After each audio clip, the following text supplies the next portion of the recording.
যুবক, হাসরের ময়দানে আমার নবী, আপনার নবী ডাক দিয়ে বলবে, আল্লাহ, ও আল্লাহ, এরা কারা গো? এমন ভাবে সাপটা দৌড়াইলো, আমার উম্মতের হাত দিয়া সাপটি উঠলো, আবার মুখ দিয়া ভিতরে ঢুকে গেল।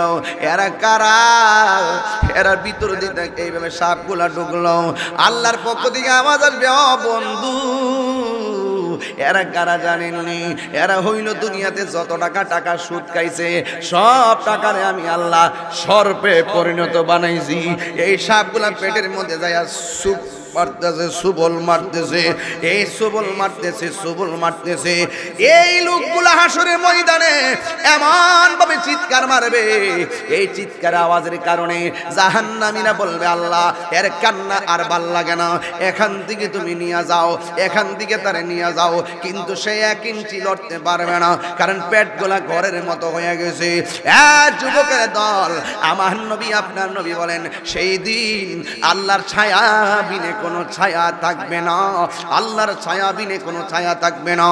আমার নবী, আপনার নবী রাহমাতুল লিল আলামিন বলেন, হাসরের ময়দানে আমার আল্লাহ 7 শ্রেণীর মানুষকে ওই দিন, যেদিন মানুষ গিরার পানিতে সাঁতার কাটবো, হাঁটু পানিতে সাঁতার কাটবো, কোমর পানিতে সাঁতার কাটবো, এইভাবে যেই মানুষটা সাঁতার কাটবো, ওই দিন মানুষের মুখের ভিতরে নাফসি নাফসি বলে কাঁদবে, নাফসি নাফসি বলে কাঁদবে। কিন্তু হাসরের ময়দানে আমার আল্লাহর ছায়া বিনে কোনো ছায়া থাকবে না। 7 শ্রেণীর মানুষকে আল্লাহ রাব্বুল আলামিন টাইনা টাইনা টাইনা টাইনা আরশে আজিমের নিচে ছায়া দিও। আরো জোরে কোন সুবহানাল্লাহ। আরশে আজিমের নিচে ছায়া দিবে। এর মধ্যে 1 শ্রেণীর মানুষ হলো যারা হলো ন্যায় বিচারক, যারা সমাজের ন্যায় বিচার করে। কিন্তু আজকাল সমাজের ভিতরে ন্যায় বিচার উঠে গেছে, টাকা যেই দিকে বিচার সেই দিকে। আমার ফুলাফান্ডি কই? টাকা যেই দিকে বিচার সেই দিকে। এই জন্য ঘুষখোর সর্দার আছে না নাই? এই ঘুষখোর সর্দার আছে না নাই? আবার ঘুষ খাইয়া টেহা খাইয়া হারাম রে জোড়া লাগায় এমন মৌলবি আছে না নাই? দেখবেন জামাই বড় সাইরা দিছে, 10 জন সাক্ষী আছে, 5000 টাকা পাইয়া মোল্লা আবার জোড়া লাগাইয়া দিয়া জিনার সারা লাগাইয়া দেয়, এমন মৌলবিও আবার আছে না নাই? বালা কেউ না, বালা কেউ না, টাকা সেখানে, ফতুয়া সেখানে। এই সমস্ত ব্যক্তিদের জন্য হাসরের ময়দানে আগুনের জুতার বাড়ি আছে না না?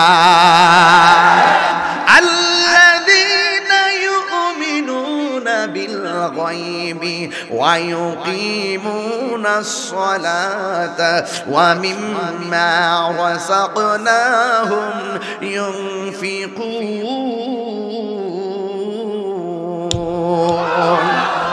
আমি আল্লাহ বলছি, অদৃশ্যের উপরে ঈমান আনবি আর নামাজ কায়েম করবি, আমি আল্লাহ তোরে যেই নিয়ামত দিমু, রিজিক দিমু, রিজিক, ওই রিজিক থেকে তুই আমার সন্তুষ্টির জন্য ব্যয় করবি। কিন্তু আমি দেখলাম তোরে আমি নিয়ামত দিয়েছি, তোরে আমি সম্পদ দিয়েছি, কিন্তু এই সম্পদের চাইতে এই সম্পদ থেকে তুই হারাম লাগাইছ, সুদের টাকা লাগাইছ, সুদের টাকা লাগাইছ। আল্লাহ জানেনি, জানেনি, আরে জানেনি, জানেনি। এই সুদ লাগাইছ, লাগাইয়া টাকা বৃদ্ধি কইরা সুদের টাকার দিকে মানুষের দান করছ, আসল টাকা দিকে দান করস নাই। আমি যে কইতাম, আমি মা রাযাকনাহুম ইউনফিকুন, আমি আল্লাহর দেওয়া প্রদত্ত রিজিক থেকে আমি আল্লাহর পথে তোমরা ব্যয় করবা, কিন্তু তোমরা নিজেরা নিজেরা এই হালালটারে হারাম বানাইছ। এই হালালকে এমন ভাবে হারাম বানাইছো, ইজতিমা আল হালাল ওয়াল হারাম গলাবাল হারাম।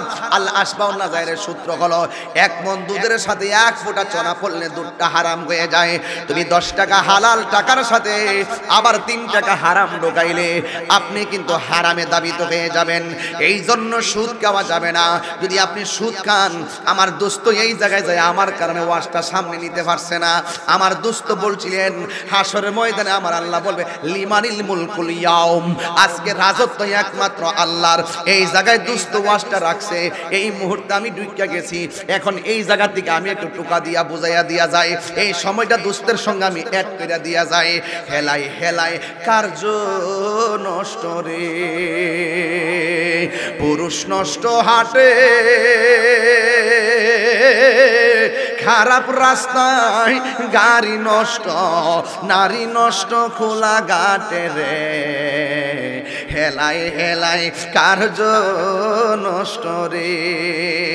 500 রুটে পয়সা নষ্ট, যুবক নষ্ট মদে, কুসমাজে গেরাম নষ্ট, খাদক নষ্ট সুদে।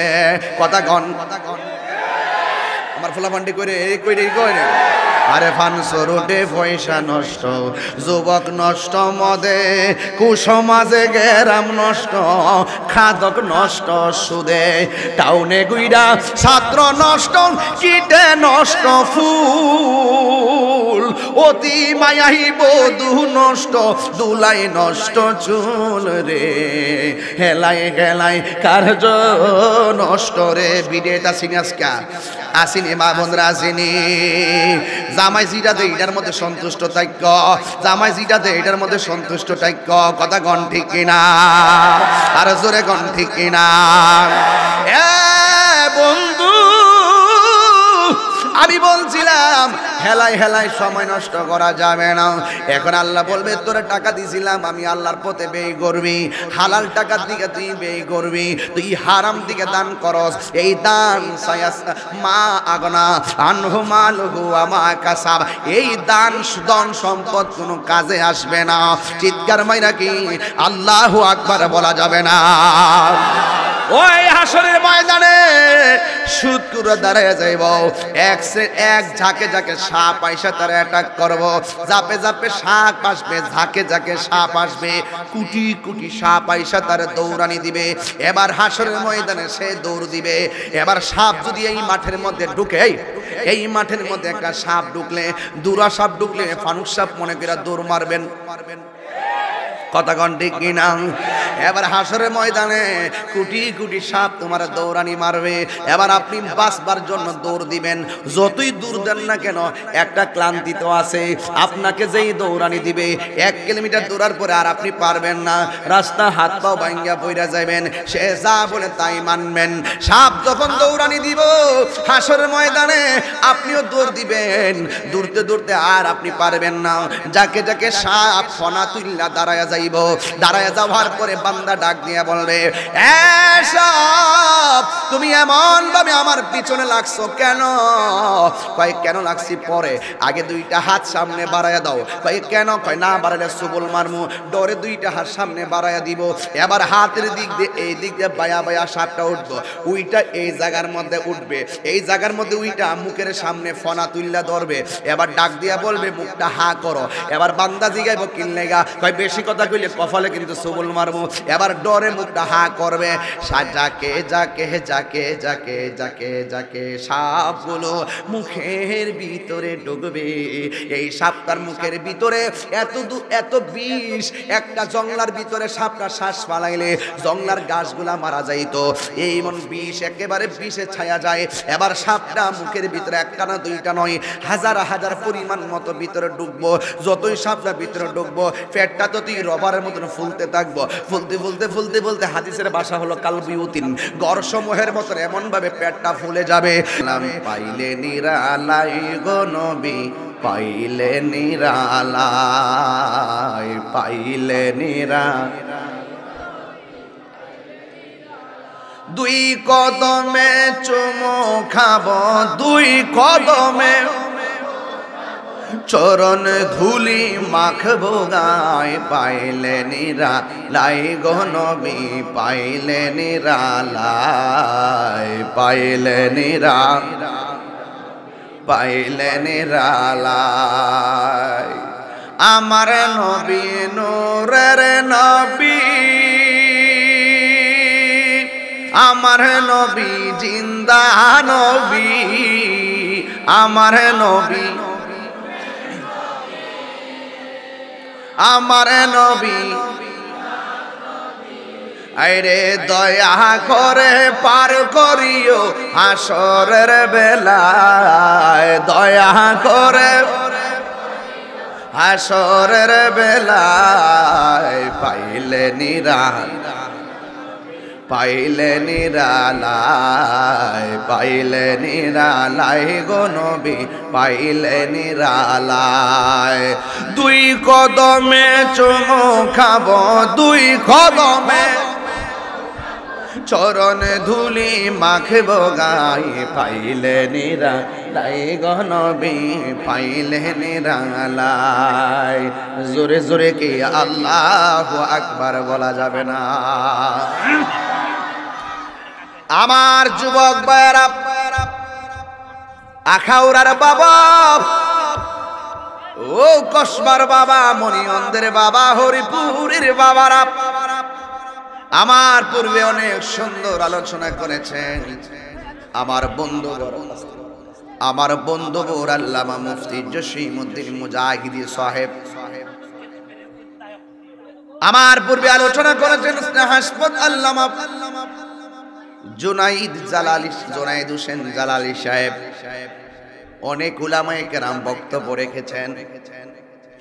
আজকের মাহফিলের সকল গণ্যমান্য ব্যক্তিদের প্রতি আমি শ্রদ্ধা নিবেদন করছি।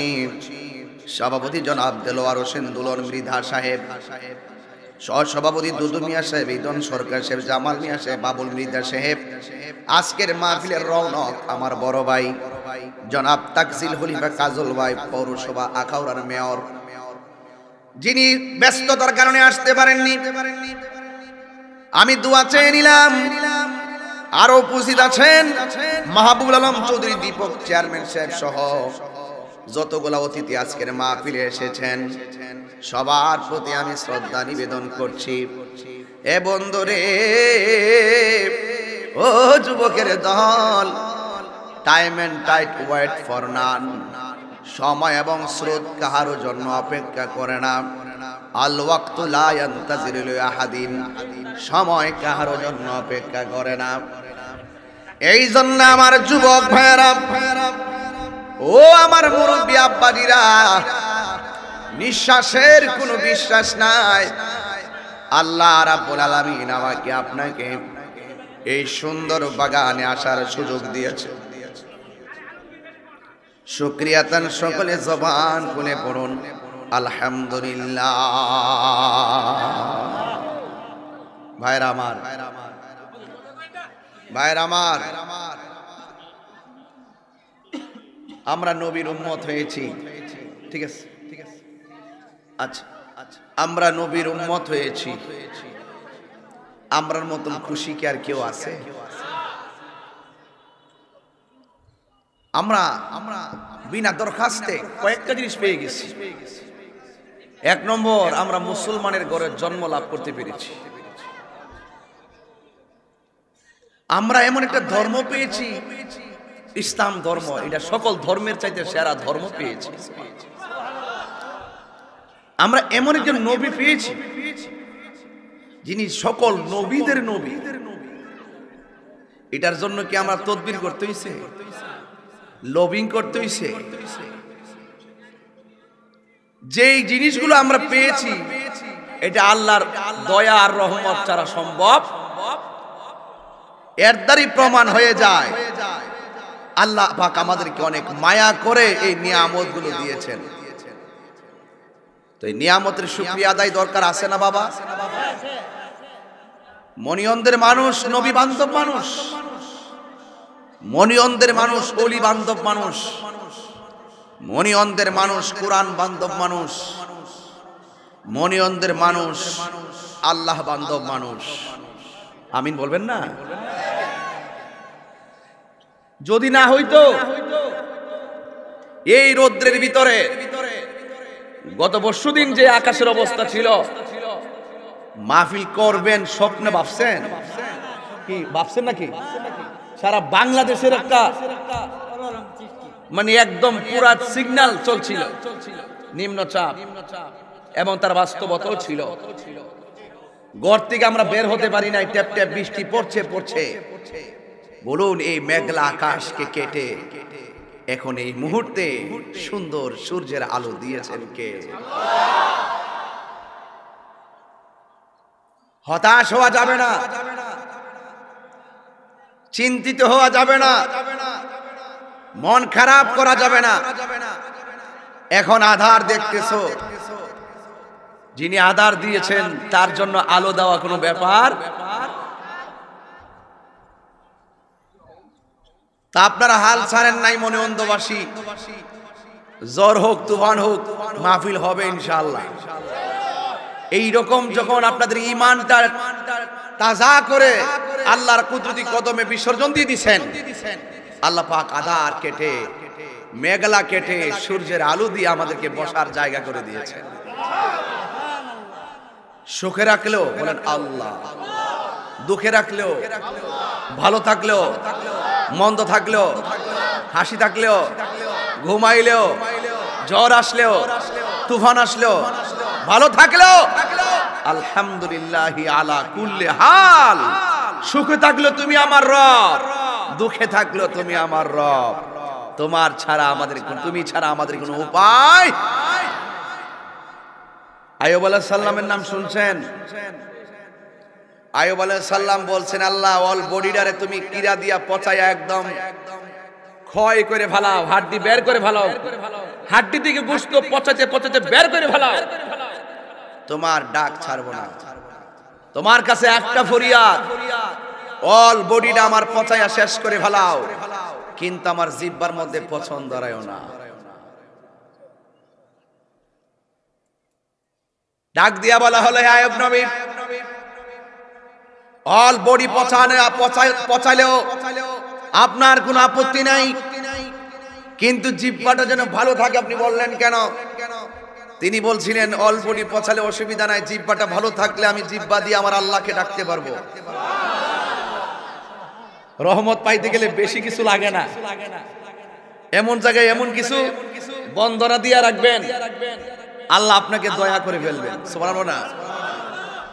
আপনি কি বুঝেন না? কুয়ার তল থেকে উঠাইয়া বাদশা বানায়। ইউসুফ আলাইহিস সালামের কথা কি মনে নাই? কূপের নিচে ফালাই দিয়েছিল যাকে, এই কূপের নিচ থেকে উঠাই আল্লাহ বাদশা বানাইছে। মারহাবা কর না কেন?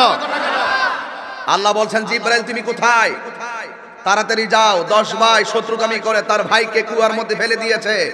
ওই কূপের তলার পানির সাথে তার বডিটা লাগার আগে তোমার পাখাগুলো তার নিচে বিছিয়ে দিয়ে তার জন্য একটা বাড়ি বানায় দাও। মাল্লাহুল মাওলা ফালাহুল কুল। যে ব্যক্তি আল্লাহর হয়ে যায় সারা পৃথিবী তার হয়ে যায়। বিশ্বাস রাখতে হবে। বিশ্বাস কি রাখতে হবে? বিশ্বাস রাখতে হবে। আমার ভাইয়েরা, এই পৃথিবী ছেড়ে আমরা চলে যাব। আমাকে মাইক দিয়ে একটু আগে কে যেন উপস্থাপনা করলো, নাম ধরে ধরে বললো এই লোকটি নাই। আপনি কি বিশ্বাস করেন না যে আর কয়েক বছর চলে গেলে এখানে বহুত মুরব্বীর তালিকা হয়ে যেতে পারে মরহুম? আপনি কি বিশ্বাস করতে পারেন না 2-3টা বছর চলে গেলে বা যে কোনো মুহূর্তে একটা সন্তানের নামের পাশে, যুবক ছেলের পাশে লেগে যাবে মরহুম? ঠিক কিনা বলেন? একটা হলো মাহফুজ, আরেকটা হলো মাসুম, আরেকটা হলো মরহুম। মাসুম হলো নবীদের ক্ষেত্রে, মাসুম হলো নবীদের ক্ষেত্রে, নবীর কোনো গুনাহ। আর মাহফুজ হলো হাজার ভুল হয়ে গেলেও আল্লাহ মাফ করে দিবেন, আল্লাহ পাক হেফাজতে রাখবেন। তারা হলো সাহাবায়ে কেরাম, এটার নাম মাহফুজ। আর মরহুম হইলাম আমরা। আমরা গুনাহ করতেছি, সওয়াবও করতেছি, যদি আসামি হয়েও যায় যে কোনো উসিলায় আল্লাহ আমাদেরকে ক্ষমা করতে পারবেন। মরহুম মানে ক্ষমা যোগ্য। সুবহানাল্লাহ। এই অর্থগুলো আমরা বুঝি না। যখন বুঝি না তখনই আমরা, মাসুম যখন বুঝি না তখন নবীর বিরুদ্ধে কথা বলি, মাহফুজ যখন বুঝি না তখন আমরা সাহাবায়ে কেরামের বিরুদ্ধে কথা বলি, আর মরহুম যখন বুঝি না তখন আমরা ওলি আল্লাহর বিরুদ্ধে কথা বলি। কথা বলেন ঠিক কিনা বলেন? একটু হার্ড ওয়াজ হয়ে যাচ্ছে আর কি। এত হার্ড ওয়াজের জায়গায় মনিবন্ধ না। মনিবন্ধ হইলে আমরা সবাই সুন্নি, আমরা রে ওয়াজ কইরা সুন্নিয়ত বুঝান লাগবে না। কথা কোন ঠিক না বেড়ে? এই জন্য এত গভীরে না গেলেও কিছু কিছু ওয়ার্ড আছে পরিচয় করাই দিতে হয় নতুন প্রজন্মের জন্য, কথা বলেন ঠিক কিনা? আর তাহিরিকে নতুন করে চিনাইবার কোনো বাকি? আমার পথ ক্লিয়ার। এবার বলুন, জবানটা খুলে বলুন, ইজ্জতের মালিক কে? হায়াতের মালিক কে? আমি এখান থেকে মাহফিল করে দরকার চলে যাব, দরকার থেকে প্রোগ্রাম করে হবিগঞ্জে চলে যাব, হবিগঞ্জ থেকে প্রোগ্রাম করে ময়মনসিংহ চলে যাব। মারহাবা গো। কথা কি পরিষ্কার? এই যে খেদমত, এই খেদমতের চাবিকাঠি কি বান্দার হাতে না আল্লাহর হাতে? আল্লাহ যাকে যেই তৌফিক দিবে সেইভাবেই চলবে। সুতরাং যার যার ইয়া নফসি, যার যার ইয়া নফসি। কারণ আমাদের দিন শেষে একটাই ঘর, জবান খুলে কোন ঘরটার নাম কি? কবর কি আসল ঘর না নকল ঘর? সেই ঘরের ভিতরে যিনি নিয়ে যাবেন মুর্দা বানিয়ে, বলুন তিনি কে? হুয়াল্লাহুল্লাযী লা ইলাহা ইল্লাহু।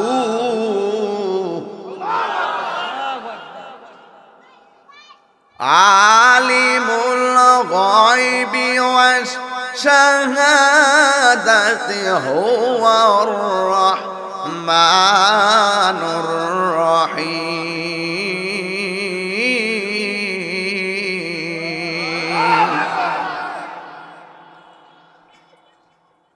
আল্লাহ রাব্বুল আলামিন কোরআনে বলেছেন, আমি আল্লাহ হলাম তিনি যার সঙ্গে কোনো ইলা নাই। জবানটা খুলে বলুন, সেজদা পাওয়ার মালিক কে? আরো জবান খুলে কোন কে? ইবাদতের মধ্যে সর্বোত্তম ইবাদত হলো নামাজ। কি? এই পৃথিবীর মধ্যে কোন বন্দেগী মানুষকে অশ্লীল এবং খারাপ কাজ থেকে বিরত রাখে মর্মে কোরআনে আয়াত নাই। একটা মাত্র বন্দেগীর ব্যাপারে আমার আল্লাহ বলেছেন, ইন্নাস সালাতা তানহা আনিল ফাহশাই ওয়াল মুনকার। আল্লাহ রাব্বুল আলামিন বলেন, নিশ্চয়ই নামাজ এমন একটা বন্দেগী, যেই বন্দেগীটা মানুষকে অশ্লীল এবং খারাপ কাজ থেকে বিরত রাখে। ওই বন্দেগীর নাম হলো সালাত। কিছুক্ষণ পরে আসরের নামাজের আযান হবে। এই সময়টার ভিতরে ইসরাফিল সিংহা ফু মারবে। মাগরিবের টাইমে টাইমে পৃথিবীটা লন্ডভন্ড হয়ে যাবে। আসরের নামাজটাকে সামনে রেখে কিছু হুসাইনি চেতনায় কথা বলে দিয়ে যাব, কথাগুলো মানার চেষ্টা করবেন। আল্লাহ রাব্বুল আলামিন বলেছেন, আকিমিস সালাতা লিযিকরি, তোমরা নামাজ কায়েম করো আমি আল্লাহকে স্মরণ করণার্থে। তোমরা নামাজ পড়বা আমি আল্লাহকে স্মরণ, তুমি রোজা রাখবা আমি আল্লাহকে স্মরণ, তুমি কোরআন তেলাওয়াত করবা আল্লাহকে স্মরণ, তুমি দ্বীনের কথা বলবা আল্লাহকে স্মরণ। আল্লাহ বলে, বান্দা রে, আমি আল্লাহরে যারা স্মরণ করবি আমি আল্লাহ রাব্বুল আলামিনও তোমাদেরকে স্মরণ করব। ও আল্লাহ, আমরা তোমাকে স্মরণ করি তোমার ইবাদতের মাধ্যমে, নামাজের মাধ্যমে, রোজার মাধ্যমে, হজের মাধ্যমে। তুমি যে বললা আমাদেরকে তুমি স্মরণ করবা, তুমি আমাদেরকে কেমনে স্মরণ করবা? তুমি কি দেলওয়ার হোসেনকে ডাক দিয়ে স্মরণ করবা? তুমি কি তাহিরি বইলা ডাইকে স্মরণ করবা? তাফসিরে এটা প্রমাণ করে না, তাফসিরে প্রমাণ করে, আযকুরুকুম আইবির রাহমাতি ওয়াল মাগফিরা, তোরা আমারে আমার ইবাদতের দ্বারা স্মরণ করবি, আর আমি আল্লাহ তোদেরকে নাম ধরে স্মরণ করব না। আমি আল্লাহ জানি তোরা মনের অজান্তে গুনাহ কইরা ফেলাইবি, আমি জানি তোরা মনের অজান্তে শয়তানের পাল্লাই পইরা গুনাহ কইরা ফেলাইবি। এমন গুনাহ করবি তোর স্ত্রী জানবে না, এমন গুনাহ তুই করবি তোর সন্তান জানবে না, এমন গুনাহ করবি তোর বন্ধু জানবে না, কিন্তু সেই গুনার খবরটা আমি আল্লাহ জানি। আল্লাহু আকবার কোন না কেন মিয়া? আসলে এই বাস্তব কথা। মোবাইলের মেসেঞ্জারে বন্ধুর সঙ্গে বন্ধু অনেক কথা শেয়ার করে, কিন্তু বন্ধু বন্ধুর গোপন গুনার কথা শেয়ার করে না। এমন কিছু আকাম করে, এমন কিছু অন্যায় করে, এমন কিছু লুটপাট করে, এমন কিছু চুরি করে, পৃথিবীর কাউরে বলে না, বললে চোর বলবে, পৃথিবীর কোন মানুষকে বলে না, বললে ডাকাত বলবে, পৃথিবীর কোন মানুষকে বলে না, বললে তার মান সম্মানে আঘাত আসবে। আল্লাহ বলে, বান্দা আমি আল্লাহ তোর গলা থেকে মাথার তালু পর্যন্ত যেই জায়গাটা, গলা থেকে নিচ পর্যন্ত জায়গাটা আমি আল্লাহ নিজে নকশা করাইয়া ফেরেশতা দিয়া অঙ্কন করাইছি। আর গলা থেকে মাথার তালু পর্যন্ত যেই জায়গাটা, এই জায়গাটা আমি ফেরেশতা দিয়া বানাই নাই, এই জায়গাটা আমি আল্লাহ নিজের হাত দিয়া বানাইছি। কি করব? ঠিক আছে, নিজের হাত দিয়া বানাইতে যাইয়া দেখেন এই জায়গার ভিতরে একটা জবা, এই জায়গার ভিতরে একটা মুখ দিছে, যেই মুখ দিয়ে আমরা আল্লাহর জিকির করি। এই জায়গার ভিতরে একটা চোখ দিছে, যেই চোখ দিয়ে আমার আল্লাহর সৃষ্টি দেখি। এই জায়গার ভিতরে একটা কান দিছে, যে কান দিয়ে আল্লাহর জিকির শুনি। সবচাইতে বড় কথা হলো আল্লাহ যে বলছে তোমরা নামাজ কায়েম করো, আকিমিস সালাতা লিযিকরি, তোমরা আমি আল্লাহকে স্মরণ করো না, নামাজ কায়েম করো। কায়েম শব্দের অর্থ আমরা বুঝি না। কায়েম মানে হলো নিজে নামাজ পড়তে হবে, আরেকজনকে পড়ার জন্য আহ্বান করতে হবে। বাবা হইয়া নামাজ পড়লে চলবে না, সন্তানকে জিংলা দিয়া বাইরে বিছানা থেকে তুলতে হবে। সন্তান রাতের বেলা কার সঙ্গে মিশতেছে বাবাকে খবর নিতে হবে। সন্তান রাতের বেলা কম্বলের ভিতরে মাথা ঢুকাইয়া মোবাইল টিভি কিনা খবর নিতে হবে। আবার মসজিদে যখন আজান হবে, সন্তানকে ঘুম থেকে উঠাইয়া মসজিদের মধ্যে পাঠাইতে হবে। আল্লাহ বলে, বান্দারে, ও বান্দা, আমি আল্লাহ তোর চেহারাটা আমার নিজের হাত দিয়ে বানাইছি। দলিল, খলাকতু বিয়াদাইয়া, আমি আল্লাহ তোর চেহারাটাকে নিজের হাত দিয়ে বানাইছি। বান্দা, তোমরা গুনাহ করবা, কেউ জানে না, কিন্তু আমি আল্লাহ যাররা যাররা পরিমাণ জানি। সুবহানাল্লাহ। কিভাবে? আলিমুল গায়বি ওয়াশ শাহাদাতি হুয়ার রহমানুর রহিম।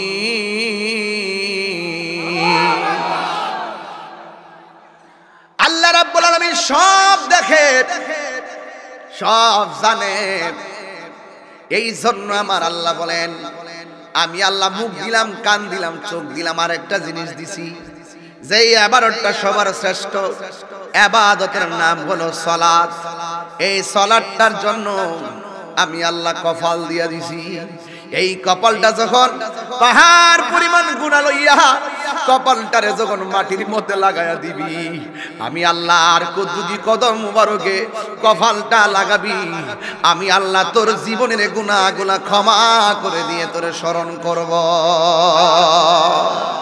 আর বড় করে বলেন না সুবহানাল্লাহ। ফজরের নামাজের ফরজ 2 রাকাত। কয় রাকাত? ফজরের নামাজের ফরজ 2 রাকাত। 365 দিনে 1 বছর, 365 দিনে ফরজ হলো 730 রাকাত। সুবহানাল্লাহ। গভীর মনোযোগ। হাকিকত, হাকিকত, হাকিকত। বসেন না, বসেন না, হুজুরের জায়গা দেন।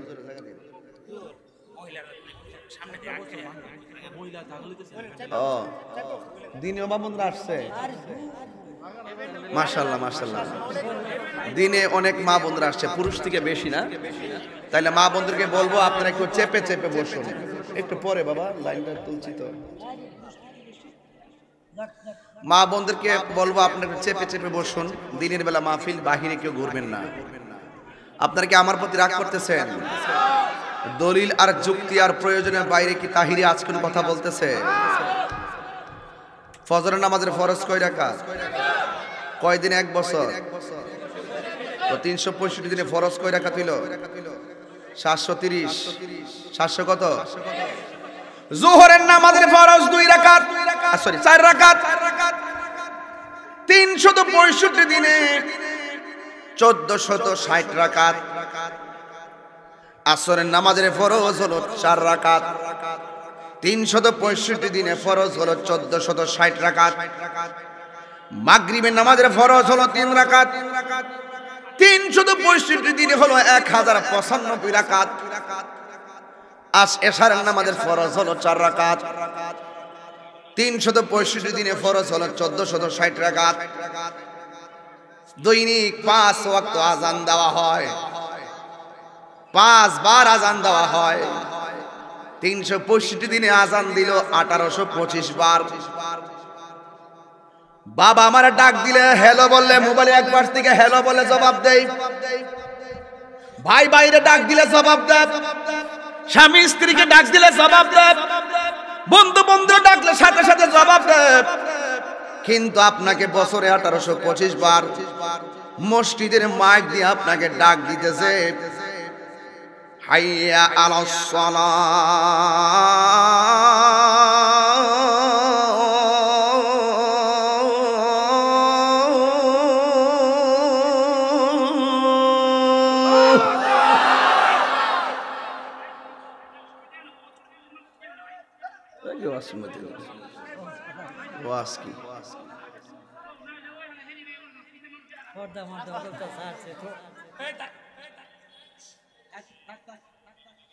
হাইয়া আলাস সালাহ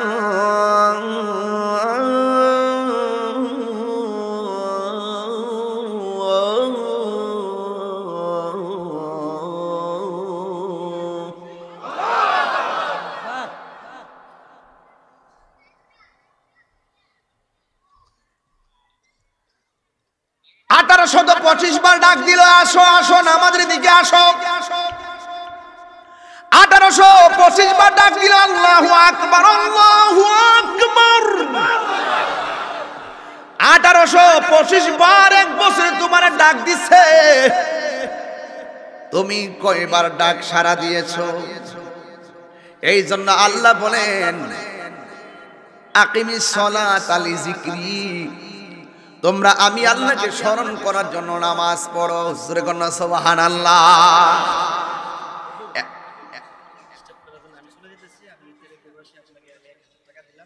আচ্ছা আচ্ছা আচ্ছা, ইতালি প্রবাসী এক ভাই আমারে 1000 টাকা উপহার দিয়েছেন। মারহাবা, জোরে কন্যা। ভালোবাসা না? আল্লাহ কবুল করুক, আমিন কোন। আল্লাহ প্রবাসের সবাইকে ভালো রাখুক, জোরে কন্যা আমিন। আমি 500 আবার দুস্তরে দিলাম, ধরেন বাক পেরা নেন।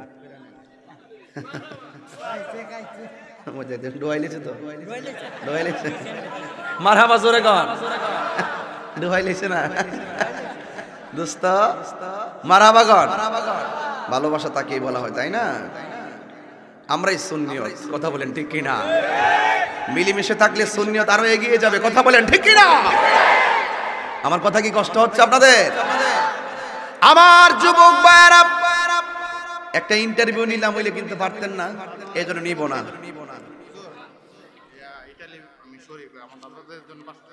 শরীফ ইতালি প্রবাসী দিচ্ছেন 500 টাকা। ওদের সিরা দি, আরে সিরুন তো যাইতো না দোস্ত, সিরুন যাইতো না তো দোস্ত। যাক, এটা নোট দিলাইছে আর কি। মারহাবা, জোরে গান। কষ্ট হইতেছে আপনারা? কষ্ট হইতেছে? দুঃখ হইতেছে? প্রবাসীদের জন্য একটু দোয়া করবেন। মারহাবা, জোরে গান। সময়টা তো অল্প। সভাপতি সাহেবের ছেলে ইটালি প্রবাসী আমার দিচ্ছেন নগদ 1000 টাকা। দোস্ত আপনি ধরেন এর থেকে 500 টাকা ধরেন, টেহাতে বইলেন আজকা। মারহাবা, জোরে গান। আর সভাপতি সাহেবের জন্য আমি দোয়া করি, আল্লাহ যেন হায়াত দারাজ করে, আমিন কোন। আমার ভাইরা, আপনারা কি কষ্ট পাইতেছেন? আর টেহা দিয়েন না, আর টেহা দিয়েন না। আমার টেহা দেখলাম, দেন না দেন না দেন না দেন না। ও, এটা সিলেট ইটালি প্রবাসী না? সিলেট ইটালি প্রবাসী। মারহাবা, জোরে গান। দোস্ত আপনি 500 টাকা রাখেন। আচ্ছা, টেহা দেয়া সমান করলেন আজকে। সবাই জোরে সরে পড়েন আল্লাহুম্মা।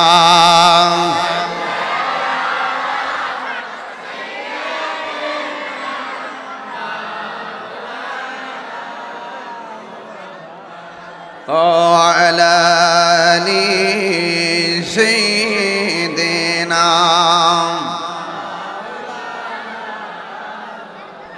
একটা জবান বন্ধ রাখবেন না, মহব্বতে মায়ার সুরে বলো সুবহানাল্লাহ। গভীর মনোযোগ। আমি বলেছিলাম ফজর 730 ফরজ, বছরে বছরে বছরে 1460 1460 1995 1460, এর মধ্যে 1825 বার আপনাকে ডাক দেই নামাজের দিকে আসো, বছরে 1825 বার। এই জন্য আপনারা ডাকে কয়বার সাড়া দিয়েছেন আমি জানি না, কিন্তু যদি আপনি সাড়া না দিয়ে থাকেন, আমার আল্লাহর হাবিব সাল্লাল্লাহু আলাইহি ওয়াসাল্লাম বলেন হাসরের ময়দানে তারা এই নামাজের হিসাব না দিয়া একটা কদম সামনে যাইতে পারবে না। ওই সময় আল্লাহ বলবে দাঁড়াও, বান্দা দাঁড়ায় যাবে, কই তুমি সামনে কোথায় যাও? ভাই আমি জান্নাতে যাই। আল্লাহ বলবে তুমি দাঁড়াও, জান্নাতে কি শক্তি নিয়ে যাইবা? সে বলবে আমি নামাজি ছিলাম। আল্লাহ বলে তুই মিথ্যাবাদী, তুই আমাকে সন্তুষ্টি করার জন্য নামাজ পড়স নাই, মানুষের বাহবা পাওয়ার জন্য মুসল্লি সাজছস, বিভিন্ন কারণে নামাজ পড়ছস। যেমন আমার দেশে দেখবেন পরীক্ষা আগ গইলে নামাজ পড়ে, রেজাল্ট দেওয়ার 2 দিন আগে নামাজ পড়ে, এরপরে নির্বাচন আইলে নামাজ পড়ে, এরপরে বিপদে পড়লে নামাজ পড়ে, মুসিবতে পড়লে নামাজ পড়ে, বিদেশ যাওয়ার নাম উঠলে নামাজ পড়ে। কিন্তু না না না না, আল্লাহ জানে অন্তরের খবর। কিন্তু যুবক ভাই আল্লাহ বলবে খামোশ, দাঁড়ায় যাও, তুমি মানুষকে খুশি করার জন্য নামাজ পড়ছো, তুমি ঘরে বসে থাকলে মানুষের মন্দ বলবে, মানুষের মন্দ থেকে বাঁচার জন্য তুমি নামাজ পড়ছো, আমি আল্লাহকে সন্তুষ্টি করার জন্য নামাজ পড়ো নাই। আজকে নামাজের হিসাব না দিয়া একটা কদম সামনে যাইতে পারবে না। আমার যুবক পোলাপান্ডি কই আজকে? যুবক পোলাপান্ডি, যুবক পোলাপান্ডি নামাজের দরকার আছে কিনা বলো? হাত নামা, হাত নামাও। এরপরে হাসরের ময়দানে, হাসরের ময়দানে, হাসরের ময়দানে আরেক শ্রেণীর মানুষকে বলবে তোমরা কোথায় যাও? তারা বলবে আমরা জান্নাতে যাইতে চাই। আল্লাহ বলবে তোমাদের পুঁজি কি? আমরার পুঁজি কইল আমরা তোমার নামের উপরে জিহাদ করেছি, হককে প্রতিষ্ঠা করার জন্য জিহাদ করেছি। আল্লাহ বলবে তুই মিথ্যাবাদী, তুই আমাকে সন্তুষ্টির জন্য জিহাদে যাস নাই, তুই গিয়েছিলি তুই বেঁচে থাকবি, আর বাচ্চা গেলে মানুষ তোরে গাজী বলবে, এই জন্য তুই জিহাদের ময়দানে বেড়াগিরি দেখাইবার লেগে গেছিলি। কিন্তু সত্যিকার অর্থে হককে প্রতিষ্ঠা করার জন্য তুই যাস নাই। তোর মনে মনে টার্গেট ছিল আমি বাচ্চা থাকবো, বাঁচলে আবার মানুষে গাজী কইব, কিন্তু তোর ভিতরে এটা ছিল না হককে প্রতিষ্ঠা করতে যাই আমরা জীবন দিব, কিন্তু জীবন দিলে আল্লাহ আমাদেরকে শাহাদাতের মর্যাদা দিবে, এই টার্গেটটা তোর ভিতরে ছিল না। তোর টার্গেট ছিল মানুষে তোরে বেড়া কইব, ফালোয়ান কইব। দাঁড়া দাঁড়া, একটা কদম যাইতে দেওয়া হবে না। এরপরে আবার এক শ্রেণীর মানুষকে ধরবে, তোমরা দাঁড়াও, তোমরা কোথায় যাও? কই আমরা যাবো জান্নাতে। কই খামোশ, খবরদার, তোমাদের পুঁজি কি?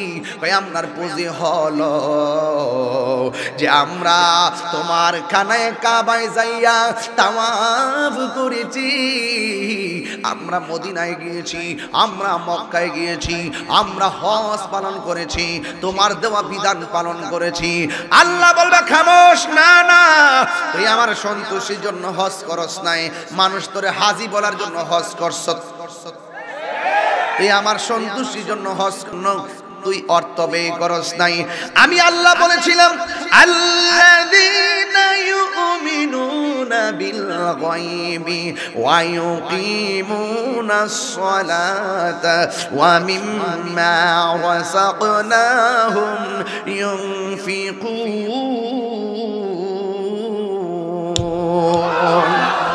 আমি আল্লাহ বলছি অদৃশ্যের উপরে ঈমান আনবি আর নামাজ কায়েম করবি, আমি আল্লাহ তোরে যেই নিয়ামত দিমু, রিজিক দিমু, রিজিক ওই রিজিক থেকে তুই আমার সন্তুষ্টির জন্য ব্যয় করবি। কিন্তু আমি দেখলাম তোরে আমি নিয়ামত দিয়েছি, তোরে আমি সম্পদ দিয়েছি, কিন্তু এই সম্পদের চাইতে এই সম্পদ থেকে তুই হারাম লাগাইছ, সুদের টাকা লাগাইছ, সুদের টাকা লাগাইছ। আল্লাহ জানেনি, জানেনি, আরে জানেনি, জানেনি, এই সুদ লাগাইছ, লাগাইয়া টাকা বৃদ্ধি কইরা সুদের টাকার দিকে মানুষের দান করছ, আসল টাকা দিকে দান খরচ নাই। আমি যে কইতাম আমি মা রাযাকনাহুম ইউনফিকুন, আমি আল্লাহর দেওয়া প্রদত্ত রিজিক থেকে আমি আল্লাহর পথে তোমরা ব্যয় করবা, কিন্তু তোমরা নিজেরা নিজেরা এই হালালটারে হারাম বানাইছো। এই হালালকে এমন ভাবে হারাম বানাইছো, এটা ইজতিমা আল হালাল ওয়াল হারাম গলাবাল হারাম। আল আসবাউন নাজাইরের সূত্র হলো এক মন দুধের সাথে এক ফোঁটা চনা পড়লে দুধটা হারাম হয়ে যায়। তুমি 10 টাকা হালাল টাকার সাথে আবার 3 টাকা হারাম ঢোকাইলে আপনি কিন্তু হারামে দাবিত হয়ে যাবেন। এই জন্য সুদ খাওয়া যাবে না। যদি আপনি সুদ খান, আমার দোস্ত এই জায়গায় যায় আমার কারণে ওয়াজটা সামনে নিতে পারছে না। আমার দোস্ত বলছিলেন হাসরের ময়দানে আমার আল্লাহ বলবে লিমানিল মুলকুল ইয়াউম, আজকে রাজত্ব একমাত্র আল্লাহর। এই জায়গায় দোস্ত ওয়াজটা রাখছে, এই মুহূর্তে আমি ঢুইকা গেছি, এখন এই জায়গা থেকে আমি একটু টুকা দিয়া বুঝাইয়া দিয়া যায়, এই সময়টা দোস্তের সঙ্গে আমি এক করে দিয়া যায়। হেলাই হেলাই কার্য নষ্ট রে, পুরুষ নষ্ট হাটে, খারাপ রাস্তায় গাড়ি নষ্ট, নারী নষ্ট খোলা ঘাটে রে, হেলাই হেলাই কার্য নষ্ট রে। 500 রুটে পয়সা নষ্ট, যুবক নষ্ট মদে, কুসমাজে গেরাম নষ্ট, খাদক নষ্ট সুদে। কথা গণ আমার ফোলাফান্ডি করে কইরে কইরে আরে 500 রুটে পয়সা নষ্ট, যুবক নষ্ট মদে, কুসমাজে গেরাম নষ্ট, খাদক নষ্ট সুদে। টাউনে গুইরা ছাত্র নষ্ট, কিটে নষ্ট ফুল, অতি মায়াহি বধূ নষ্ট, দুলাই নষ্ট চুল রে, হেলাই হেলাই কার্য নষ্ট রে। বিদেটা সিনাসকা আসিনি মা বোনরা আসিনি। জামাই জিটা দে এটার মধ্যে সন্তুষ্ট থাক, জামাই জিটা দে এটার মধ্যে সন্তুষ্ট থাক। কথা গণ ঠিক কিনা? আর জোরে গণ ঠিক কিনা? এ বন্ধু আমি বলছিলাম হেলাই হেলাই সময় নষ্ট করা যাবে না। এখন আল্লাহ বলবে তোরে টাকা দিছিলাম আমি আল্লাহর পথে ব্যয় করবি, হালাল টাকার দিকে তুই ব্যয় করবি, তুই হারাম দিকে দান করস। এই দান মা আগনা আনহু মালহু আমা কাসাব, এই দান ধন সম্পদ কোনো কাজে আসবে না। চিৎকার মাইরা কি আল্লাহু আকবার বলা যাবে না? ওই হাসরের ময়দানে সুদ করে দাঁড়ায় যাইব, এক ঝাঁকে ঝাঁকে সাপ আইসা তারা অ্যাটাক করবো, জাপে জাপে সাপ আসবে, ঝাঁকে ঝাঁকে সাপ আসবে, কুটি কুটি সাপ আইসা তারা দৌড়ানি দিবে। এবার হাসরের ময়দানে সে দৌড় দিবে। এবার সাপ যদি এই মাঠের মধ্যে ঢুকে, এই মাঠের মধ্যে একটা সাপ ঢুকলে, দুরা সাপ ঢুকলে ফানুক সাপ মনে করে দৌড় মারবেন। কথা কন ঠিক কিনা? এবার হাসরের ময়দানে কোটি কোটি সাপ তোমার দৌড়ানি মারবে। এবার আপনি বাঁচবার জন্য দৌড় দিবেন, যতই দূর দেন না কেন একটা ক্লান্তি তো আছে। আপনাকে যেই দৌড়ানি দিবে 1 কিলোমিটার দৌড়ার পরে আর আপনি পারবেন না, রাস্তা হাত পাও ভাঙ্গা পইরা যাবেন, সে যা বলে তাই মানবেন। সাপ যখন দৌড়ানি দিব হাসরের ময়দানে আপনিও দৌড় দিবেন, দৌড়তে দৌড়তে আর আপনি পারবেন না। যাকে যাকে সাপ ফনা তুল্লা দাঁড়ায়া যাইব, দাঁড়ায়া যাওয়ার পরে বান্দা ডাক দিয়ে বলবে সাপ তুমি এমন ভাবে আমার পিছনে লাগছো কেন? কয় কেন লাগছি পরে, আগে 2টা হাত সামনে বাড়ায়া দাও। কয় কেন? কয় না বাড়ালে সুবল মারমু, ডরে 2টা হাত সামনে বাড়ায়া দিব। এবার হাতের দিক দিয়ে এই দিক দিয়ে বায়া বায়া সাপটা উঠবো, উইটা এই জায়গার মধ্যে উঠবে, এই জায়গার মধ্যে উইটা মুখের সামনে ফনা তুল্লা ধরবে। এবার ডাক দিয়া বলবে মুখটা হা করো। এবার বান্দা জিগাইব কিনলেগা, কয় বেশি কথা কইলে কপালে কিন্তু সুবল মারমু। এবার ডরে মুখটা হা করবে। যাকে যাকে যাকে যাকে যাকে যাকে সাপগুলো মুখের ভিতরে ঢুকবে, এই সাপটার মুখের ভিতরে এত বিষ, একটা জংলার ভিতরে সাপটা শ্বাস ফালাইলে জংলার গাছগুলা মারা যাইতো, এই মন বিষ একেবারে বিষে ছায়া যায়। এবার সাপটা মুখের ভিতরে একটা না 2টা নয়, হাজার হাজার পরিমাণ মতো ভিতরে ঢুকবো। যতই সাপটা ভিতরে ঢুকবো পেটটা তো তুই রবারের মতন ফুলতে থাকবো। ফুলতে ফুলতে ফুলতে ফুলতে হাদিসের ভাষা হলো কালবিউতিন, গড়সমূহের মতন এমন ভাবে পেটটা ফুলে যাবে। যুবক হাসরে ময়দানে আমার নবী আপনার নবী ডাক দিয়ে বলবে আল্লাহ ও আল্লাহ এরা কারা গো এমন ভাবে সাপটা দৌড়াইলো আমার উম্মতের হাত দিয়া সাপটি উঠলো আবার মুখ দিয়া ভিতরে ঢুকে গেল এরা কারা এরা ভিতরে দিতে এইভাবে সাপগুলা ঢুকলো আল্লাহর পক্ষ থেকে আওয়াজ আসবে ও বন্ধু এরা কারা জানেননি এরা হইল দুনিয়াতে যত টাকা সুদ খাইছে সব টাকারে আমি আল্লাহ সর্পে পরিণত বানাইছি এই সাপগুলা পেটের মধ্যে যায় সুপ মারতেছে সুবল মারতেছে এই সুবল মারতেছে এই লোকগুলা হাসরের ময়দানে এমন ভাবে চিৎকার মারবে এই চিৎকার আওয়াজের কারণে জাহান্নামীরা বলবে আল্লাহ এর কান্না আর ভাল লাগে না এখান থেকে তুমি নিয়ে যাও এখান থেকে তারে নিয়ে যাও কিন্তু সে 1 ইঞ্চি লড়তে পারবে না কারণ পেটগুলা ঘরের মতো হয়ে গেছে যুবকের দল আমার নবী আপনার নবী বলেন সেই দিন আল্লাহর ছায়া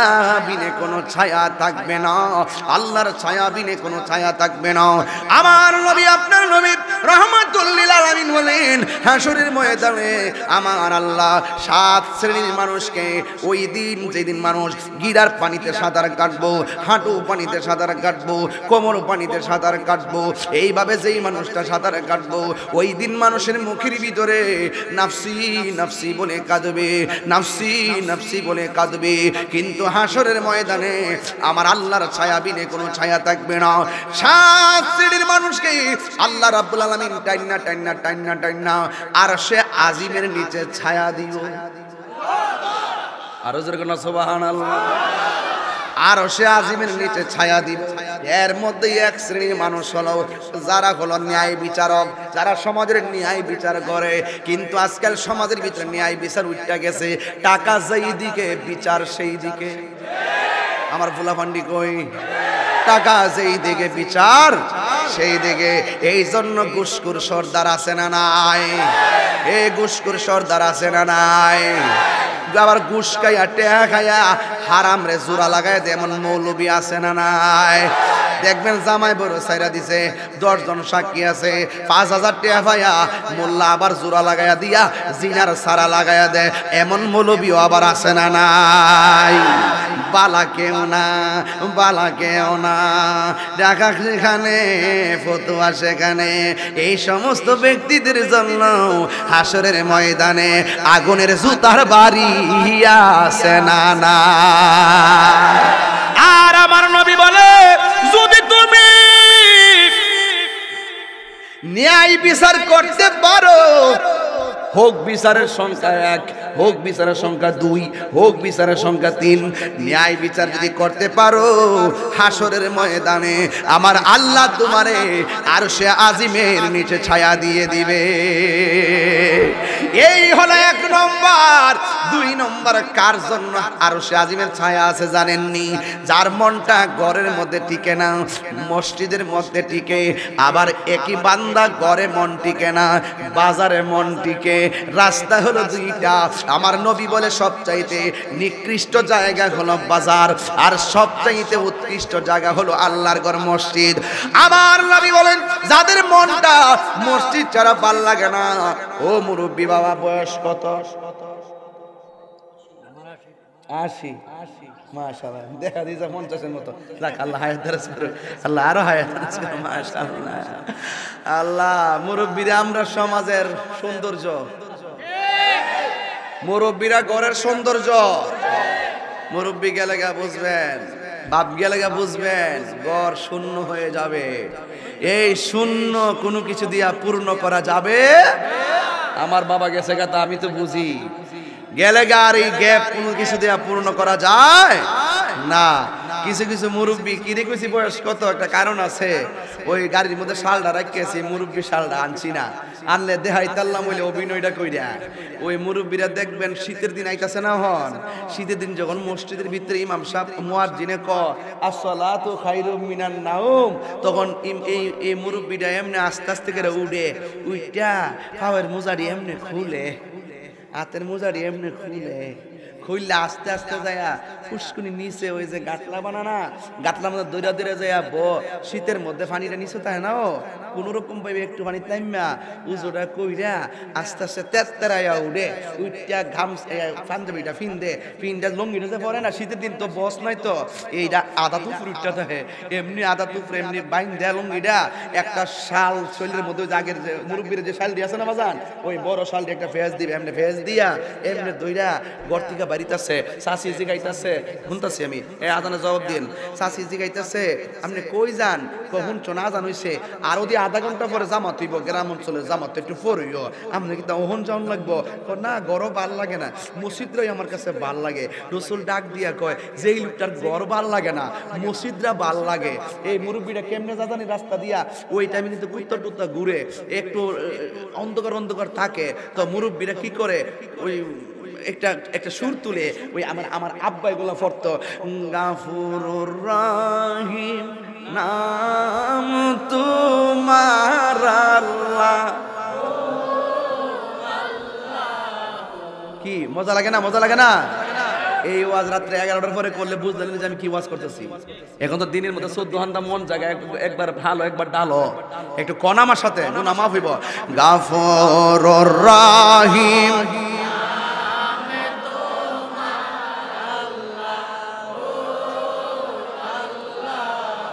ও আল্লাহ গাফুরুর রহিম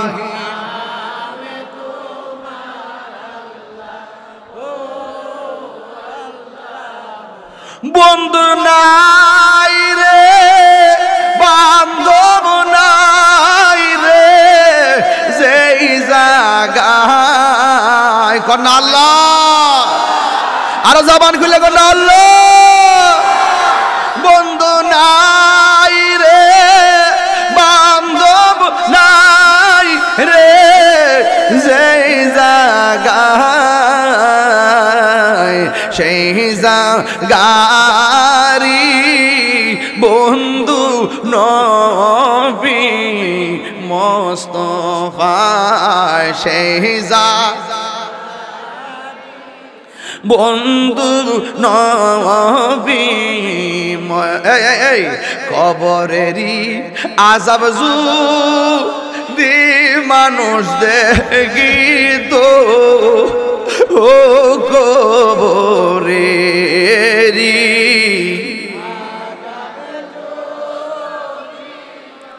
দেখিত গরবারি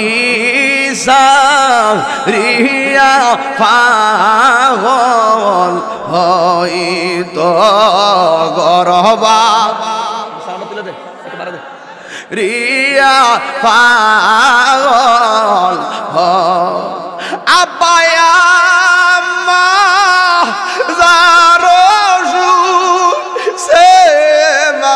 কবরে গন্ডা আল্লাহ আর দিলটা নরম করে গন্ডা আল্লাহ আমার নবী আপনার নবী ডাক দিয়া বলেন গড় তার ভাল লাগে না মসজিদ তার ভাল লাগে আমার নবী আপনার নবী বলেন এই সমস্ত মানুষগুলারে হাসরের ময়দানে টান্না আরশে আজিমের নিচে আমার আল্লাহ ছায়া দিয়ে দিবে শুধুমাত্র তাই নয় আমার নবী আপনার নবী বলেন যে লোকটা ইবাদতের জন্য দিবানা এরি খেতে লাইল বাজতাছে এরি খেতে যাইয়া দান বাজতাছে দানের ক্ষেত বাজতাছে হঠাৎ করে মসজিদের মধ্যে আজান হয়েছে কোমর দিকে গামছাটা খুলনা আইলের মধ্যে ফালাইয়া নামাজটা আদায় করে ফেলাইছে আমার নবী বলে ইবাদত বাদ না খেয়া থাকতে পারে এক ওয়াক্ত নামাজ ছুটটা গেলে তার ভাল লাগে না এমন নামাজের নেশার মানুষগুলোর জন্য আমার আল্লাহ আরশে আজিমের নিচে ছায়ার ব্যবস্থা করে দিবে এরপর আরেক শ্রেণী হলো ও যুবক শুনে রাখো আরেক শ্রেণী হলো হাসরের ময়দানে কাদেরকে আরশে আজিমে ছায়া দিবে যারা জিকির শুনলে পাগল হয়ে যায় জিকির ভাল লাগে নি রে বাজি জিকির শুনলে পাগল হইয়া যায়, জিকির করলে মানুষ আমরারে পাগল কয়, জিকির করলে মানুষ আমরারে বন্ড কয়। অথচ আমার আল্লাহ কয় জিকির করার, জিকিরের জন্য যারা পাগল হয়ে যায়, এমন ভাবে জিকির করে যেন লোকে তোমারে পাগল বলে। এই জিকির যখন আমরা করি, আমরারে কয় বন্ডামি করি। আরে ভাই, আল্লাহর জিকির কি কখনো বন্ডামি হতে পারে? দুনিয়ার কত মানুষকে স্মরণ করে ফতোয়া নাই, কিন্তু আল্লাহরে স্মরণ করলে ফতোয়া লাগায়, এমন মানুষ সমাজের ভিতরে আছে না নাই? এই জন্য যুবক, আমার নবী আপনার নবী বলেছেন, যেই ব্যক্তিটা জিকির শুনলে দিবানা হয়ে যায়। আমার দেশে দেখবেন কিছু মুরব্বী আছে, লড়তে পারে না, চড়তে পারে না, হার্টের রোগী, শ্বাস ফালায়া বুঝ করতে পারে না, কিন্তু জিকির শুরু করলে হার্টের রোগের কথা মনে থাকে না। কথা বলেন ঠিক কিনা? ওই আমেরিকার 70 জন বিজ্ঞানী পরামর্শ করছে 70 জন ট্রিটমেন্ট করবে, হার্টের রোগের ওষুধ বার করবে। এবার 70 জনরে 69 প্রকারের ট্রিটমেন্ট দিছে, আলাদা ওষুধ, কিন্তু আরেকজনরে ওষুধ দিছে শুধু আল্লাহ জিকির করবা।